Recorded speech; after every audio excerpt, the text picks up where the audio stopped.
Canções aqui na TV Causas da Vida e hoje vamos falar sobre a fase racional de Tim Maia, de quando ele se envolveu com uma seita no auge do sucesso.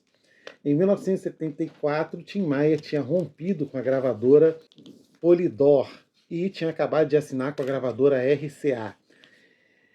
Ele foi visitar o Tibério Gaspar, compositor, autor de BR-3 e Teletema, no Recreio dos Bandeirantes. Tim Maia estava sob efeito de mescalina. Enquanto Tibério ia tomar banho, o Tim Maia começou a folhear um livro e achou muito legal. E esse livro nada mais era do que Universo em Desencanto, que é uma série de vários livros, centenas de livros, na qual o guru dessa seita, chamado Manuel Jacinto, um homem forte, de 2 metros de altura, sempre de branco, ele dizia o seguinte, que nós somos originários de um planeta distante e perfeito e estamos na Terra exilados. Aqui nós vivemos na animalidade, sujos e magnetizados, sofrendo nesse vale de lágrimas. A única salvação é a imunização racional que se conquista lendo o livro e seguindo seus ensinamentos. Só assim podemos nos purificar e ser resgatados pelos discos voadores de volta ao nosso planeta de origem, o racional superior. Ou seja, é uma seita que diz que nós, na verdade, somos seres de outros planetas e estamos aqui magnetizados à espera de sermos desmagnetizados, sendo que extraterrestres irão nos levar de volta ao espaço sideral. O Tim Maia era um ateu praticante e acabou se deixando levar por essa seita. Sendo assim, ele que já tinha gravado todas as bases de seu disco, que seria um disco duplo para a gravadora RCA, acabou trocando todas as letras, doutrinando o ouvinte a se associar, né, a entrar na seita Universo em Desencanto. A RCA não gostou nada disso e acabou rompendo o contrato com o Tim Maia, o que fez com que o cantor e compositor, sempre polêmico, acabasse tendo mais um problema judicial, mais um dos inúmeros problemas judiciais que ele enfrentou em sua vida. O Tim Maia passou a se vestir de branco, deixou as drogas, deixou as bebedeiras, as noitadas, passou a comer menos e obrigou todos os músicos da sua banda a vestir branco. Esse aqui é que é o mestre Jacinto. Tim Maia, na época em que estava entregue à seita. Na época ele ainda estava até com bigode, mas depois ele raspou bigode, barba, ficou de cara limpa. Tim Maia, insatisfeito com a negativa da RCA em bancar o seu disco Doutrinador, ele acabou se rompendo com a RCA e criou um selo próprio chamado Seroma, que era as primeiras sílabas do nome dele, Sebastião Rodrigues Maia, Seroma. E assim ele gravou Tim Maia Racional. Essa aqui é uma edição muito rara, já que o disco não tinha sido lançado em CD anteriormente. Eu já vou explicar por quê. Saiu numa caixa da Abril Cultural, qual relançou quase toda a discografia do Tim Maia. Esse aqui é o Tim Maia Racional, volume 1, e esse é o Tim Maia Racional, volume 2, com capas idênticas. E aqui o símbolo da Seroma. As letras desse disco todas exaltavam a seita do Jacinto. Inclusive tem até uma vinheta gravada a capela, na qual o Tim Maia chama o Manuel Jacinto de o maior homem do mundo, homem sábio e profundo, semeou conhecimento, missionário da pureza, fez brilhar, ó que beleza essa nova geração. Tem músicas como Imunização Racional, que beleza, Bom Senso, né, que virou um clipe feito póstumamente depois da morte do Tim Maia em animação.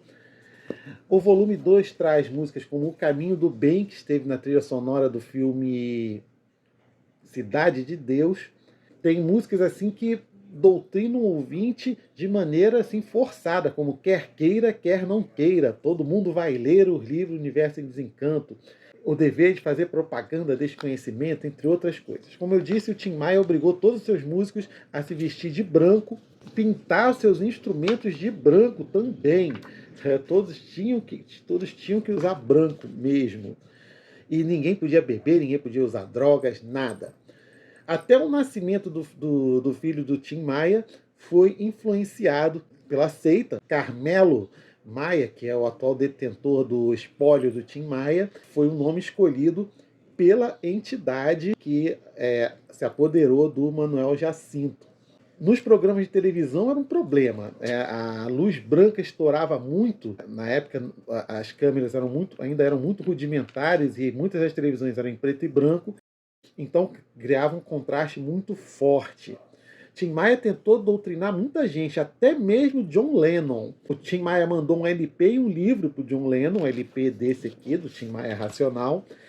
John Lennon não entendeu nada e mandou uma foto para o Tim Maia completamente nu, dizendo: querido estranho, eu não entendo português, você pode ouvir esta foto? E aí o Tim Maia falou: o Racional Superior só deu 9 anos de vida para o John Lennon, ou seja, estaria marcado para morrer em 1984, mas o John Lennon morreu 4 anos antes. Porém, Tim Maia estava vendo que estava trabalhando muito, cantando muito, vendendo discos na rua, cantando de graça na televisão, porém estava mais quebrado do que estava antes. Quando ele viu que, na verdade, o Manuel Jacinto só estava usando o nome do Tim Maia, o prestígio do Tim Maia, para vender mais livros do Universo em Desencanto, o Tim Maia, de uma hora para outra, num daqueles seus rompantes famosos, resolveu largar tudo, voltou a usar drogas, voltou a comer carne sangrenta, porque não se podia comer carne de maneira alguma, largou a seita Universo em Desencanto e voltou a fazer aquele show maravilhoso. Porém, ele, depois de ter falado mal da seita, logo que saiu, ele passou a evitar o assunto virou um tabu, e ao mesmo tempo ele não autorizou o relançamento das 2 obras do Tim Maia Racional. Esse disco virou um mistério, valendo ouro nos sebos até a morte do Tim Maia, em 1998. Somente em 2011, esses 2 álbuns foram relançados em CD, com a coordenação e o aval do Carmelo Maia, filho de Tim Maia, e finalmente puderam vir à luz nessa caixa chamada Coleção Tim Maia, lançada pela Abril Cultural, com um livreto contando um pouco da história, não só desse álbum, como também da conversão do Tim Maia, e também o contexto da época. Vem também as letras. Enfim. E com as sobras de estúdio foi lançado também um volume 3, aqui, ó, com 6 músicas que sobraram em estúdio. Hoje esses 2 álbuns estão nas plataformas digitais para quem quiser ouvir. E assim vocês vão comprovar que o Tim Maia estava cantando lindamente, com a voz tinindo.